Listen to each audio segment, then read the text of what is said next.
Do you view democracy as an American value, something that's very important to the fabric of this country? No. Where is democracy in the U.S. Constitution? Oh, okay. So No, hold on. Where is the word democracy? I don't think the word democracy is in the Constitution. So where is the word democracy in any of the founding fathers? A lot of the founding fathers had extremely elitist viewpoints around who should... Hold on. I just want to... You said the word democracy, so I want to get back to our roots. Yes. Where is democracy mentioned?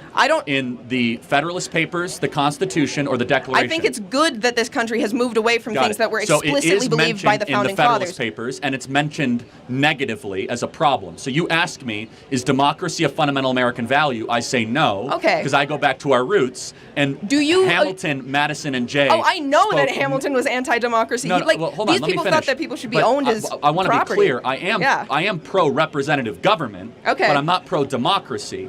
That's a big difference, and that distinction's important. But you asked very specifically about democracy, which is not an American value. It never has been and never should be, because what is democracy? Democracy is majority rule no matter what. That there's no provisions of checks and balances, no inalienable rights, no separation of powers, pure if the majority gets it, the majority wants it as quickly as possible. I don't advocate pure democracy. I do understand that we live in a representative, we live in a republic, so and I understand these things. representative government. Okay. And you might say I'm splitting hairs on words, but I'm not. Well, just coming from a place where on some level we have a level of democracy in this country and people vote and it is part of their civic duty to vote. Sure. Yes.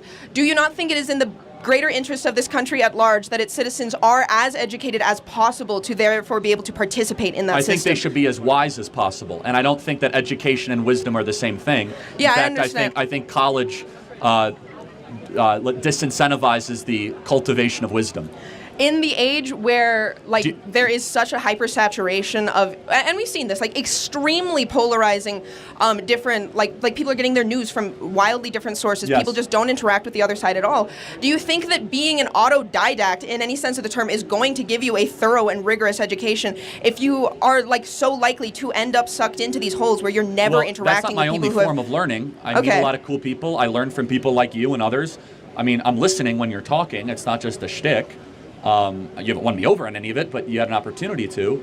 But I'm glad you attempted to. But yeah, I mean, you learn in other ways other than just sitting in a classroom, listening to a professor drone on for 90 minutes and pretending to read his book and paying $20,000 a semester to cheat on the exam at the end of the semester. I think college is what you make of it. I agree. So is life. People are selling themselves short on their education if they don't. You can listen to as many podcasts as you want. You can meet interesting people. And academia does have an actual level of